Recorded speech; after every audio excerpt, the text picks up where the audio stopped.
So just thanks everybody for being here. I'm pleased to be here with my colleagues in the legislature this afternoon to talk about our next steps in our plan to tackle Ontario's housing supply crisis and support our government's goal on building 1.5 million homes by 2031. So since taking office, our government's made real progress in tackling Ontario's housing supply crisis. Over the last 5 years, we've introduced a range of bold and very transformative measures to increase housing supply, and we're starting to see it grow and have a positive impact. Last year, housing starts in Ontario surpassed 96,000. It's the second highest amounts of starts since 1988. We also saw a record in purpose-built rental construction last year, the highest ever, 15,000 rental starts. Yet, even so, we know that more progress and more action is required for our housing goals, particularly in the face of economic uncertainty, inflation, and soaring interest rates. And I want to make things absolutely clear. Our goal remains to the one that I've committed to last summer, to get 1.5 million homes built by 2031. That's why, while we understand that it will take time for the impact of the changes we have made to date to be fully felt, our government will continue to move forward with additional proposals to build the type of homes that Ontarians need. To support that goal, and just moments ago, I introduced legislation that supports our Helping Homebuyers, Protecting Tenants plan. Our series of measures, the latest to support renters, strengthen homebuyer protections, reduce the cost of building a new home, and streamline rules around land use planning.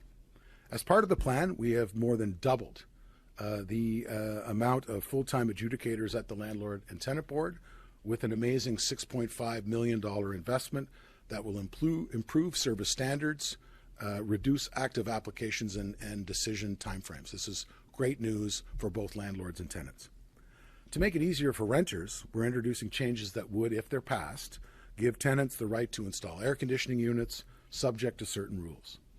We're also proposing to further strengthen protections against no-fault evictions, such as those due to renovations, demolitions, and conversions, as well as evictions for landlord's own use.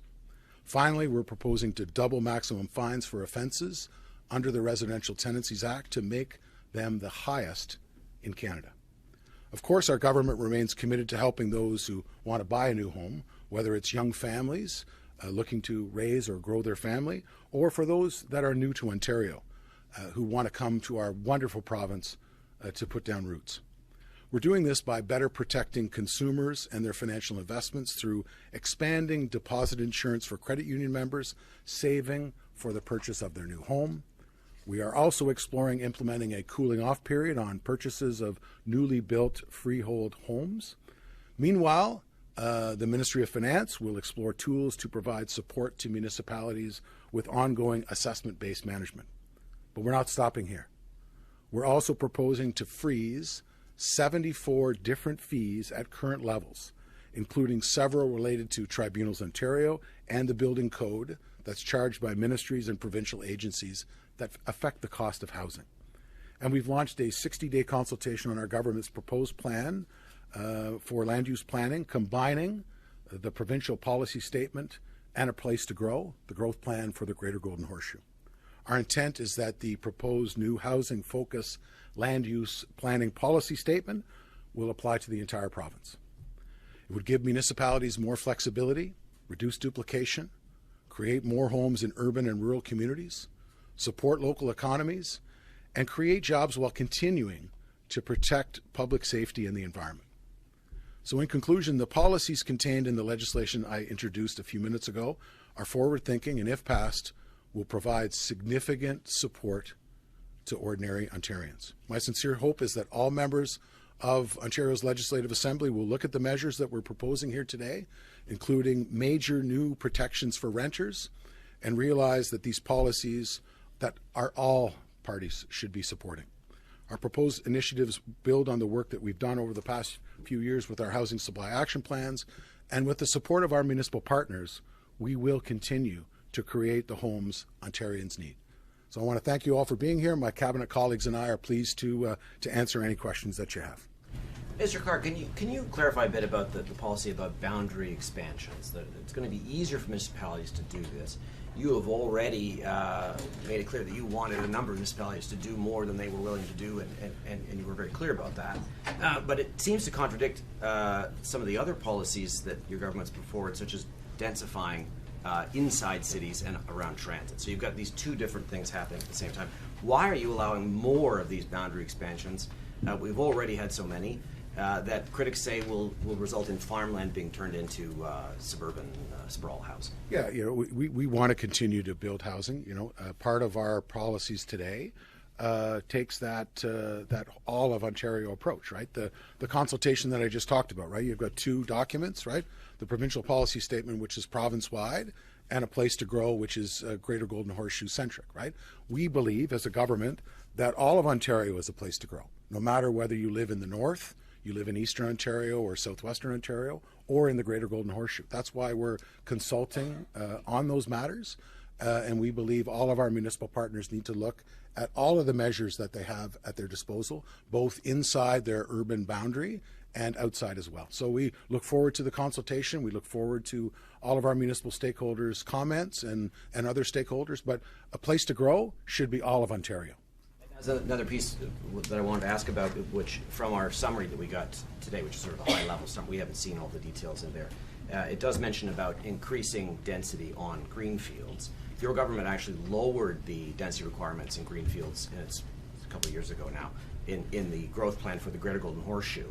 Can you explain that? Is that density in the Greater Golden Horseshoe you're asking to be increased, or is that a function of putting those plans together and saying to municipalities outside, you've got to have some density on greenfields too? Well, I look forward to municipal colleagues weighing in. I know a number of them have told me that they're very interested in some of their existing communities along GO stations where there is lower density, and many of them believe that density should be increased. So, as part of taking the two planning policy documents and having one central one for all of Ontario, it'll allow those individual mayors who have been concerned about growth policies, that they want to see more intensification around transit, they want to have people living and working closer to transit, it'll let them weigh in on those policies. But I've been encouraging them to just to keep their powder dry, and I think after the posting begins, we'll hear a wide variety of comments. But intensification around transit is something that the government is committed to. Putting that back up, those density. Well, I'm open to hearing from our partners. But Minister, one of the recommendations from your housing task force was increased density in already built up suburban areas where there's just single family homes. Why is there nothing in here to compel municipalities to increase density in neighborhoods of single family homes? Well, I'll take you back to the original Housing Supply Action Plan, More Homes, More Choice, in 2019. We allowed, during that plan, municipalities to provide a basement apartment and a laneway suite or a garden suite, and 2 years later there wasn't much progress, right? So the next bill that we had in 2021, we raised that, or 2022, we started taking the Housing Affordability Task Force report. That's when we added 3 units as of right.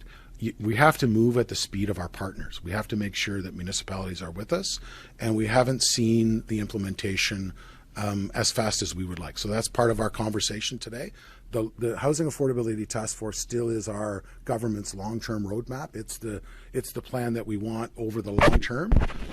But as I said, we are not backing down on our 1.5 million homes by 2031, but we also want to move at a speed that the partners can deal with. So that's. Is anything in here, or can we get a fresh commitment from you that there will be no more carve-outs of the greenbelt? Well, the policies that we're presenting for comment today, all existing greenbelt protections are maintained. There's no changes proposed in any of the documents that we're presenting for Ontarians' comment. So they can rest assured that none of those recommendations are there. But that doesn't rule out future carve-outs of the greenbelt. Mike, there's nothing in anything we're announcing today in this bill or in our consultation that should cause a concern for Ontarians.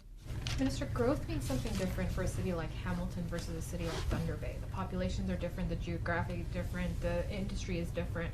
What do you say to critics who are concerned that creating this one policy document means that the province is painting every municipality with the same brush? Well, I've been in Thunder Bay, and we've got my former parliamentary assistant, Kevin Holland, took me around, and I met a lot of people in Thunder Bay, and they want to have growth and growth opportunities in housing. You know, we're going to be having the NOMA conference up north in Thunder Bay later this month.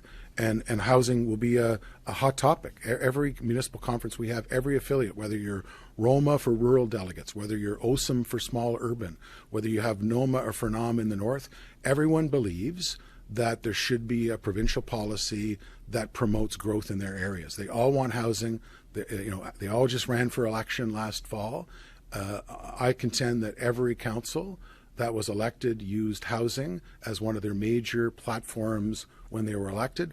This gives them a great opportunity to talk about growth policies because, as I said just a few minutes ago, I believe that a place to grow is all of Ontario, no matter whether you live in the Greater Golden Horseshoe or not. This is also the third major system-wide change that you've proposed to municipalities in the span of a year. They're still scrambling to catch up with the old ones. Why not wait for those to take effect, see the impact of them before changing more? Simply because we're in a housing supply crisis. We simply don't have enough supply.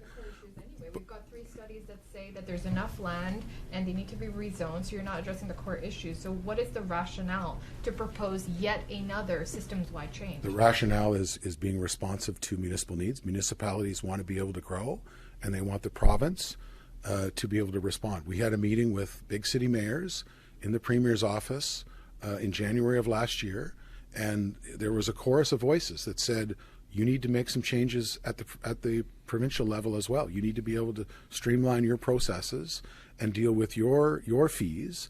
This bill provides both of those opportunities. It provides a streamlined planning document for Ontario, and it freezes 74 fees. So we've responded exactly to what those big city mayors told the Premier and I in January of 2021, or 2022, sorry. Minister, it looks like you have new powers under this bill. Can you go over what you could or would do with those new powers? Well, in terms of minister zoning orders, or yeah, well, how many new powers do you have? Just two new ones here? Well, I'll talk about how about I talk about the MZO, because I think that's because downstream there's a reference to that as well in terms of site plan, and we have an ambitious agenda across all of my colleagues. One of the examples I'll give you is long-term care. Minister Calandra is going to build significant amount of long-term care. We've got to get shovels in the ground faster. If we need to have the availability, if I have one of my cabinet colleagues who is working on a priority and we need to have some assistance in getting shovels in the ground, albeit site plan, then it gives me the opportunity to work with my cabinet colleague on making sure that provincial priority is realized. So that's the example I'll give to the powers piece. So is there anything you can do that can kind of skip things in order to get shovels in the ground? Well, some will say that an MZO will significantly cut through the process and provide that zoning certainty for a project, but it only provides zoning. So in terms of other enhanced powers that we use, for example, around transit communities, to be able to have those downstream opportunities where we can cut red tape, that's where that policy is embedded. Why would you want to be able to exempt a subdivision plan, for example, from complying with provincial policies? In terms That's of part of this MZO. Yeah. So as the minister, you can exempt it. Well, again, we've heard from our municipal colleagues about that there are provincial policies that delay new housing construction coming online, and that's one of them. So that policy speaks directly to that piece. Minister, if you truly want to protect renters, help them with the affordability crisis, why not bring back rent control? Well, because we want to build upon our success. We made a conscious decision as a government in November of 2018 to protect existing rent controls, but on new builds, provide that relief. The reason we did was very simple. We wanted to have more purpose-built rental. We were woefully lacking purpose-built rental. The associate minister yesterday in London used a StatsCan statistic that from 1990 to 2010 was the year I got elected to the legislature, there had only been 14,000 purpose-built rental being built in Canada. Last year, as I said earlier, we've got 15,000 in Ontario last year, 15,000 starts. We want to build upon that success. But at the same time, we want to deal with some of the challenges in the system. The announcement that Minister Downey, made yesterday regarding the Landlord-Tenant Board will go a long way to help both landlords and tenants with that backlog, in addition to some of the protections that I've put in for renters, for air conditioning, for renovation challenges, and for landlords' own use. So we want to build upon our success. We don't want to go back to what happened in 1990 when there was no rental construction in Ontario. Including the air conditioning adjustments actually help tenants with affordability. What in here actually helps tenants with affordability? Well, I contend that we live in a country we're cold in the winter and we're hot in the summer, and we're responding to concern from the Ontario Human Rights Commission that will help tenants. We've already heard tenants. Just since our announcement yesterday in London, we've heard a chorus of voices of tenants group thanking us for being responsive, thanking us for being responsive for the Landlord-Tenant Board adjudicators, thanking us for dealing with their angst and anxiety around rental replacement and rent evictions and landlords' own use. So we've heard already from tenants that they're very happy with the government's measures, and it's all about striking the right balance. And that's exactly what our measures in my bill and our announcements before the bill deal with. So when it comes to housing starts, we know your government has said that the last couple of years has been a record-setting couple of years when it comes to housing starts. But your bureaucrats today said, quote, that's not enough to get us to the complete target of 1.5 million homes over the next however many years until 2031. Isn't that a sign that every policy measure you've brought in to date has failed? No, that's not true. And Minister Bethlenfalvy can talk about the numbers that were in the budget, but we want to build upon the success. The fact that we had an all-time high in purpose-built rental construction in 2022 is a success. Projections are dropping. Again, we made a commitment not just to build 1.5 million homes by 2031 to Ontarians last summer. We also made a commitment that under the leadership of Premier Ford, we'd have a housing supply action plan every year of our mandate. So part of that will be building upon the success that we've already seen with 96,000 housing starts last year, 99,000, almost 100,000 the year before. We need to build upon that. But at the same time, we have legislative and regulatory runway to help put that plan in place. But maybe I'll phone a friend and he can talk about the estimates in the budget.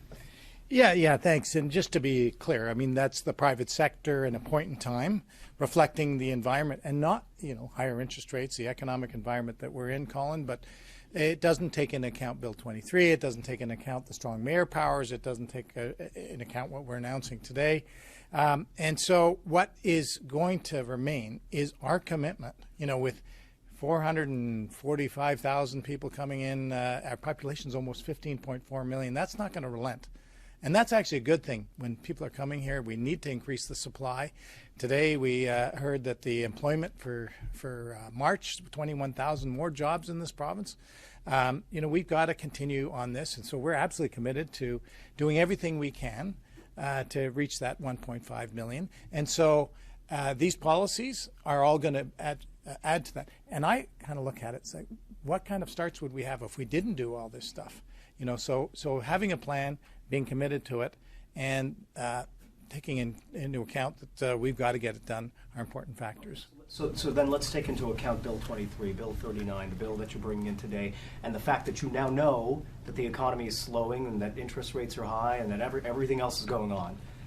All of your measures to date, what is your projection for how many housing starts there are going to be every year? Your budget says 80,000 on average for the next 3 years. What is your projection taking all of this into account for the next few years? How many more houses are you going to 1.5 million by 2031. I'm talking about every year, Minister. I'm No. talking about every Colin, year. you have to have, I've been in this business a long time, and, you have to have a long-term vision. I mean, that was a point in time. I'm going to be out there again in the fall economic statement, budget 2024. That's those private sector forecasts. Cumulatively, we are not going to relent. and we will do the things necessary, working with municipalities who are sharing in the ambition to get this done. To commit to a figure with a crystal ball is not where we're going to go. Where we're going to go is to work together, and including the federal government. You know, as you know, in the budget from the Ottawa, there wasn't a lot to support new housing built. We've asked for deferral, for example, on the HST.